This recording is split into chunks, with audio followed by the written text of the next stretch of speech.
and welcome your Outlaw Queen from the River Bottom Radio Show and Outlaw Review. And today I'm here with Sprout the Anti-Hero. How are you? I'm doing pretty good. How about yourself? I'm doing good. So I wanted to, especially, this time of year, we're winding down the year, take some time to talk about the year you've had touring, and then also talk to you about some of the music that has influenced you that's come out this year. Okay. Well, this year is my first year ever of being a solo artist and being in bands for almost 20 years. I got to learn a whole bunch of the business. Right. And, you never know unless you try. But I started my solo project for a couple of reasons. One, I've always wanted to have an opportunity to write my own music and put it out there and see what people think. And I like a whole bunch of different music. So not that I had to worry about what people would think, because, man, nobody goes any distance caring about what other people think. But I just wanted to work on my musicianship more. And, I love music. It's all I wanted to do. And, I gave myself a good shot to go out there and attempt to make a living at it. And I've been able to pay bills with music this year, so that's good. That is always good. That's the dream, right? Yeah. A lot of people think the dream is, writing hit songs and being signed by some major label and getting a check for millions of dollars that you're going to have to pay back. A lot of people think that's making it. Well, if you're already out there playing venues and you're traveling and you're getting paid, you're professional now. You pretty much have taken yourself seriously enough. And the second reason I've done the solo thing this year, my friend John Halata, he passed on Christmas in 2016, and him and I were in the process of working on an acoustic project together. John was a hell of a good singer, and he was an even more exceptional guitarist. So working with him to try and get something going on that front was an honor. Unfortunately, he passed on before we can go out and do it together. So I just kind of told myself, you know what? I'm going to go ahead and do it. John probably would have been like, if you don't do this, you're weak, It's amazing succumbing to the taunts of a dead man. But I felt, it was a way for me to help get over what happened to him and, the stuff his family's going through. And it just gave me a chance to help heal from that. And I'll probably never heal, but I just make sure, it makes me feel good to make sure that I always honor him with what I do. So those are the two reasons why I've become a solo artist this year. Most definitely. It's definitely a great way to honor his music legacy that, so much of the music community certainly felt his loss. Absolutely. I mean, he was one of the most humble guys ever. There has not been one John Halata after that. There probably won't ever be. You don't see humility on that level, but every so often. So tell me about some of the tours you've been on this year, some of the shows you've played. What stands now looking back as being some memorable experiences?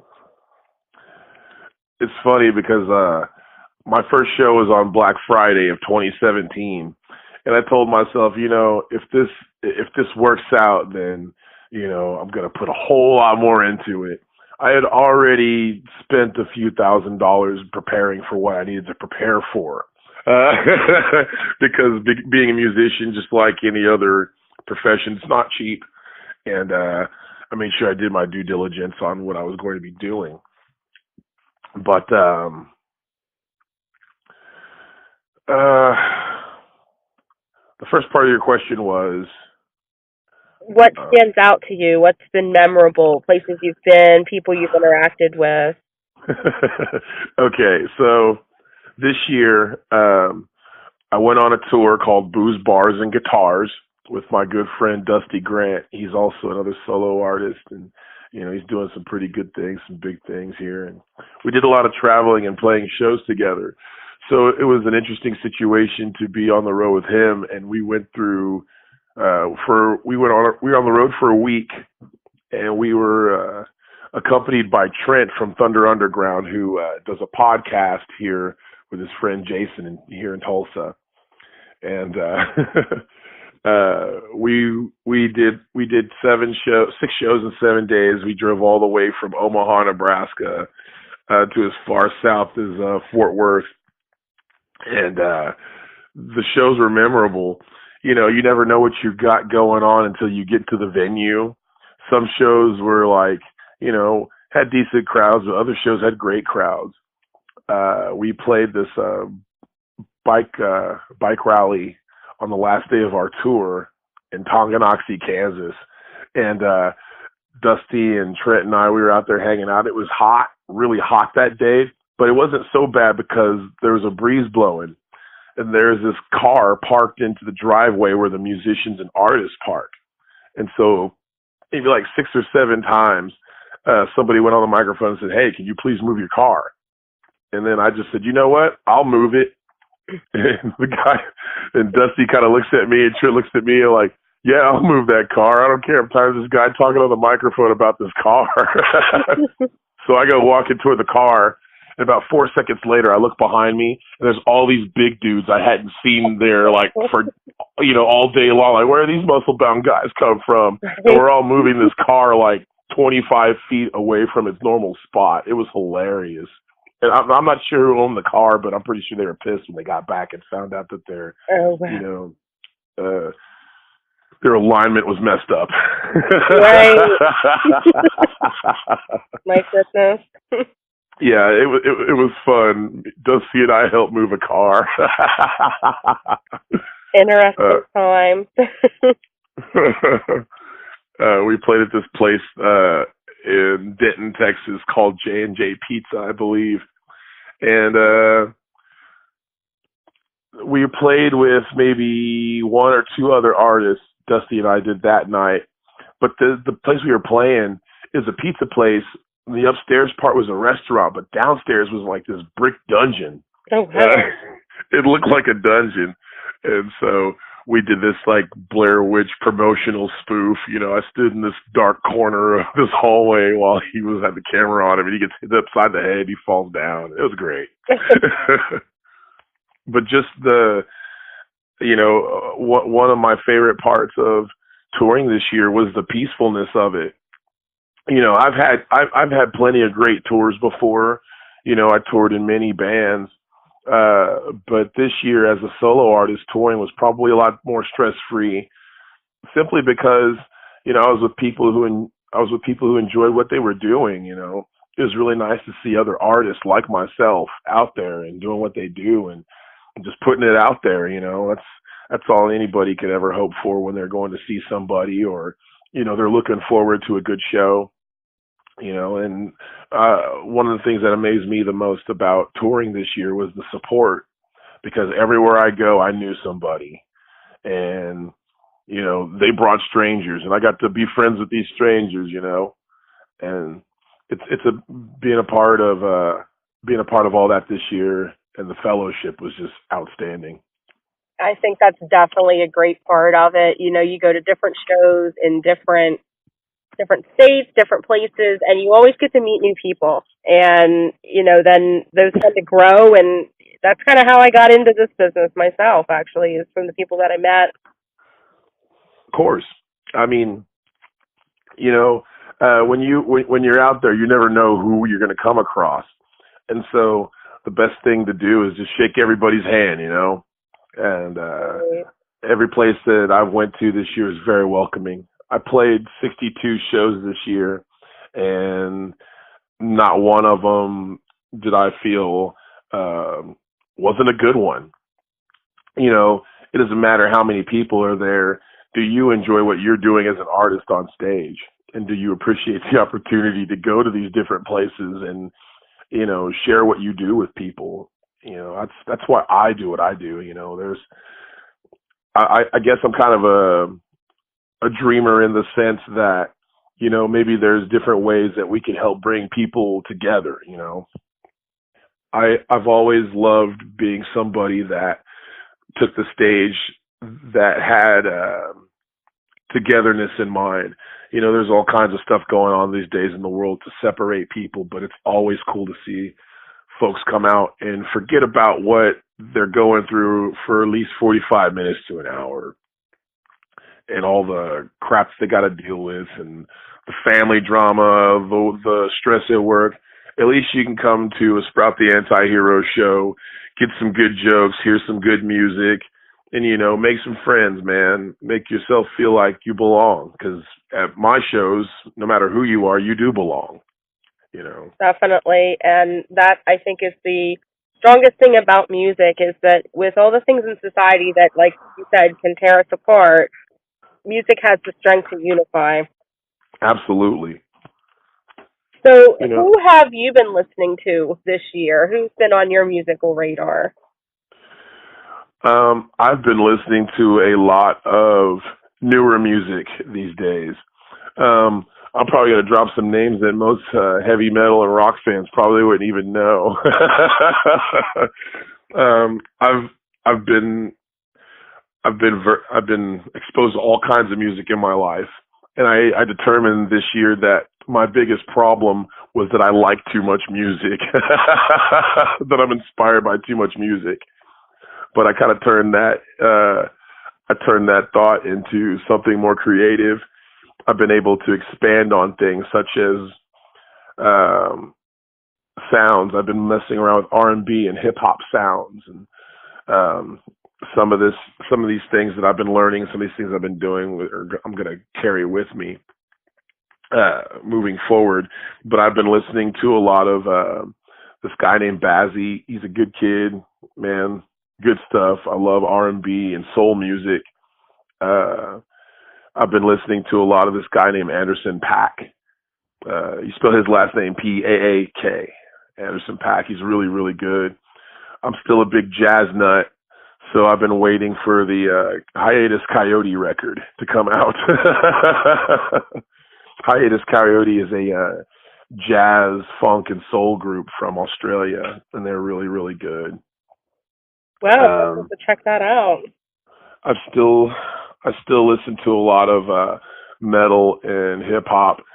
I still really like Emir a lot. I like um, the new. I think there's a new Cannibal Corpse record coming out soon that I'm looking forward to. There's just so much. It's hard to name. It's really hard to pinpoint. It's really hard for me to pinpoint my influences right now because I'm into so much, and I've just been messing around with so much in my studio. I I built a home studio last in the middle of last year, and I've spent more time in the studio, my studio this year, than I would have going out and drinking. I realize how much work it is to keep up quality, and I learned how much work it takes to, you know, get everything in a row. Whether, you know, your music as a musician is one thing. The other part is business. You know, you got to be on top of all that. You got to maintain quality and um, just make sure that what you do does that. Because I've seen people try different styles of music and try and mesh things that just didn't work out so well for whatever reason.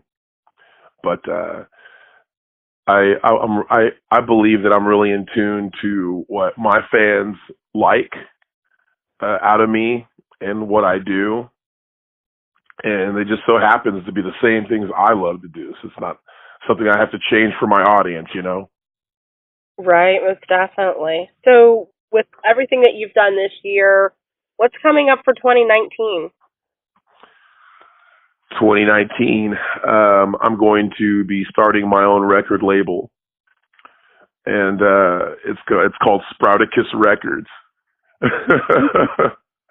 The name of Sprouticus. I believe the first person to ever call me that was Ron Gilbert, and Ron Gilbert is a drummer out of Wichita, Kansas, and I met him when I was 22, maybe. I was 22 years old, and you know, all these years people have kind of had a take on my name some way. He was the first guy to look at me and say, "Hey, what's up, Sprouticus?" I'm like, "All right, hey, what's up, man?" So every now and then somebody still calls me Sprouticus from all the old days. And I thought that'd be kind of a cool name, something fun and playful. I'm going to be releasing my own music, so I'm excited about that, and just having more control in my business and what I'm doing with music. Most definitely. So will we see any tour dates coming up that you've already scheduled, or is that still in the works yet? Well, I am going to Puerto Rico tomorrow, Oh, so I'm going to be I'm going to be gone for a week, and when I come back home, Dusty and I are going to begin booking booze bars and guitars too. okay. And we automatically knew we wanted to do another tour. It's going to be a few days longer this time, and just looking forward to being out on the road and playing some new material for sure. I've been working on some new stuff for the last few months, and I'm going to take this winter to fine tune everything. And I'm going to be recording an EP as well of some of the songs that I've been playing during the course of this year. Awesome. Well, we'll look forward to that. Definitely hope to catch you out on the 2019 tour, and definitely enjoy your trip. I will. I didn't get to do anything fun this year. I'm not upset about it because I was doing what I love anyway. But one of the things I like to do the most is camp. Some of the things I like to do most is camping and hiking. And so I didn't get a chance to go camping or hiking this year because I was so busy on the road. But this year, I'm going to, do a whole lot more planning to make sure I have some time to unwind and relax and not wear myself out. Because I started this adventure thinking in my mind I was 24 again, and that I was going to be able to just jump up and bounce out the door and have all this energy. And I realized, fuck, I'm 39 years old. My mind is still somewhere back in the past, but my body is like, brother, you need some rest. You need to chill. So I'm gonna definitely take some time this year to even out the balance. Probably for the most part a better experience for what I'm doing. Most definitely. Your mind tells you one thing, your body tells you, oh, no, you can't. Oh, absolutely. Like, bro, that ain't happening. I was talking to Tony. He's the drummer of Screaming Red Mutiny, and I had recently started a night job. I'm a chef at a health food restaurant during the morning and early day, and at night I go make pizza. And I'd been on this job at that point for about a week, and my brother Tony calls me and he goes, "How you doing?" I said, "Man, I'm doing a lot better today. I actually got some decent rest." And I straight up told him, because he's a little older than me. He's like 54, 55 years old. And I straight up told him, I was like, "Bro," I was like, when I started this second job, when I was 24, I could just jump up and go to my second job. Now I got to get ready for everything, stretch, make sure I'm well rested. I'm like, holy cow, I hope I'm not going to the musician's retirement home anytime soon. But he says, "Well, brother, you said," I talked to him the day before, he told me I sounded just plumb wore out, and he laughed at me when I told him about how I'm starting to feel these days. And he says, "Well, you just got to keep moving. If you stop moving." Right? So you just got to keep on moving. That's all you can do. a lot of people have told me, it's like, "Well, you're still young. You're only 39 years old." But they don't stop to take into consideration how long I've already been doing this. And I've been a touring musician since I was 21 years old. And I've I've seen the best of things and the worst of things, but no matter what, the older I've gotten, the more tired I am, and the harder it is for me to recover from certain things. Right, certainly. Now, are you a person who makes New Year's resolutions or believes in doing that? My New Year's resolution is the same thing it has been since the last 10 years, and it's pretty much to do whatever the fuck I want. And, well, do whatever the fuck I want without hurting someone or hurting myself. That's number one. You know, in order for anybody to continue doing what they're doing, they have to make smart choices, and they have to do their due diligence and things. And you know, if you know you take if somebody that wants to be in the music game wants to take this seriously, you've got to take yourself seriously first. You know, I see people all the time. You know, I want to do this and I want to do that, and then they don't know where to get started, or they're lazy, or they just plumb want to be seen for saying something and not doing it. You know, Right. I Or you see that it's like this one way when you're just a fan, and then you get into any aspect of the music business and you find out this is a whole lot of work. It is. Like, for instance, this year, you know, there's been a couple of artists that have come seeking my advice, and they want to know how I do things. And then when I tell them, not that this makes me mad, because their career is their career. Their life is their life. They choose their own path. They ask me for advice. I'm going to give them my advice. It's up to them to take it. But when they don't take my advice and they get back to me a day or two later thinking that they've done something correct, then I tell them where they're going to mess up. Then it's like, well, I was like, okay, yeah, that's right. Yeah. You know, you can't help somebody who doesn't want to be helped. And, you know, there's ways of going out there. You think you're doing work, but you'll find out really quick that there's somebody doing like 40 times the work that you're doing. You think you're doing well, you know. I've been through that. You know, I thought I was on my way somewhere, and I was like, wow, okay, I realize how much more work I have to do. But I don't complain. It's something I love. Right, and I think that makes all the difference. If you're pouring yourself into something that you love, it doesn't seem so much like, you know, going to a day job where it's just like, all right, I got to do this thing to get paid.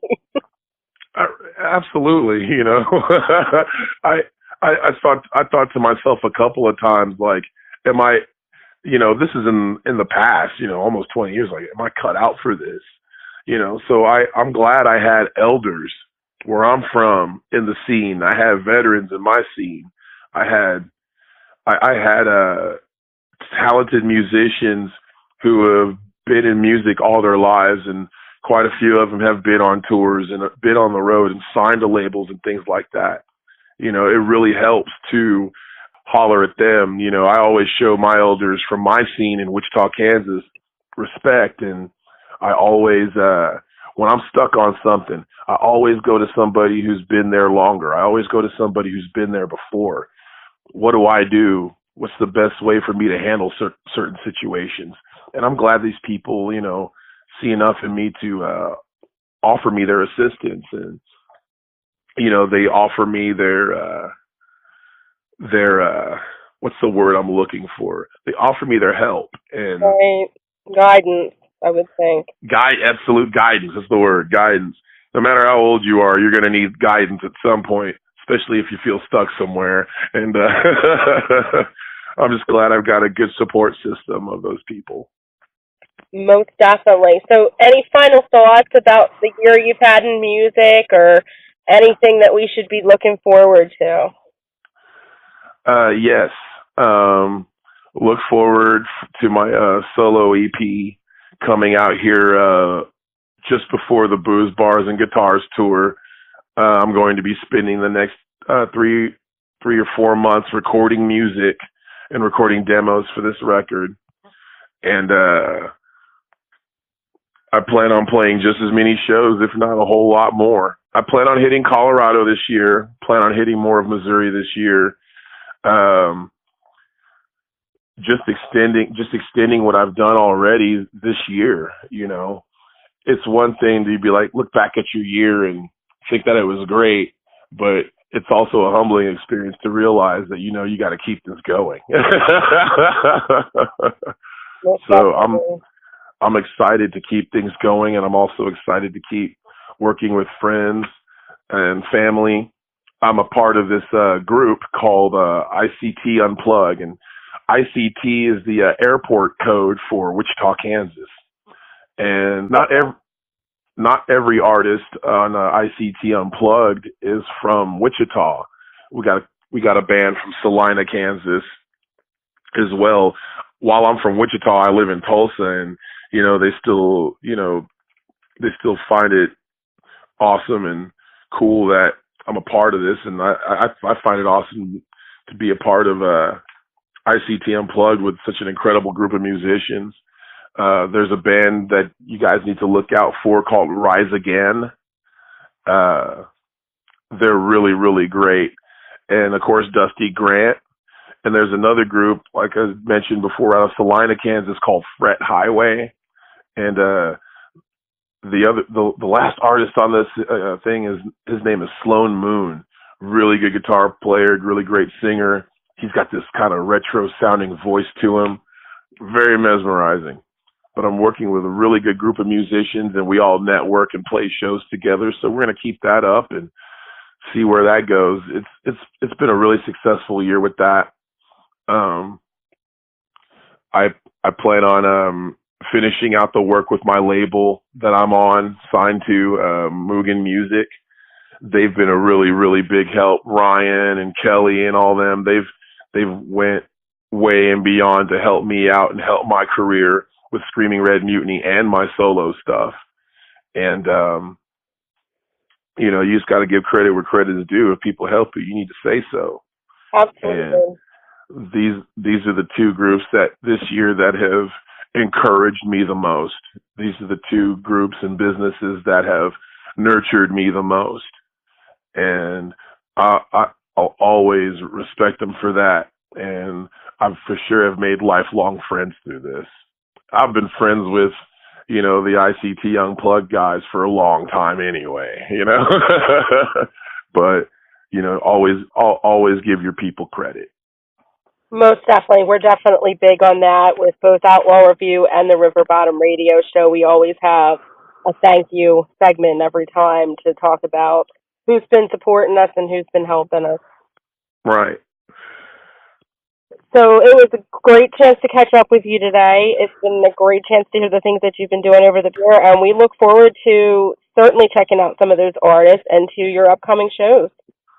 Well, thank you very much. I appreciate you interviewing me, and I appreciate what you guys are doing to help keep um, regional and national music in the forefront. And a lot of people get radio online stations started, and a lot of people have like online mags started. It's important to support those. Um, the biggest example I can think of before any of that would have been your rags and zines. I remember being a kid and reading Metal Edge and Hit Parader. And since I like hip hop too, I read Right On magazine, yes. But you don't have those anymore due to the internet, and nobody buys physical copies of magazines anymore. Right. And so it's really important for people to support online radio, and it's really important for people to support online magazines, because how else are you supposed to learn about something new, something that you wouldn't hear of, something that isn't pumped to you every day by some terrestrial radio station? It just needs supported. And, if you help those things grow, you help every artist exposed due to those outlets grow. And that's really, really important. And I really do support online radio and online magazines. That's where I like to get my music news from, because I know these people actually have boots on the ground and not just talking about what they're hearing and seeing. Definitely. And I certainly appreciate that support. And, certainly we aim to work with as many local and regional bands, like you said. And, in turn, if you guys share us out and share out the things that we're doing, we just definitely appreciate it. Oh man. And hey, that's what it's about. It's us doing our part, you know.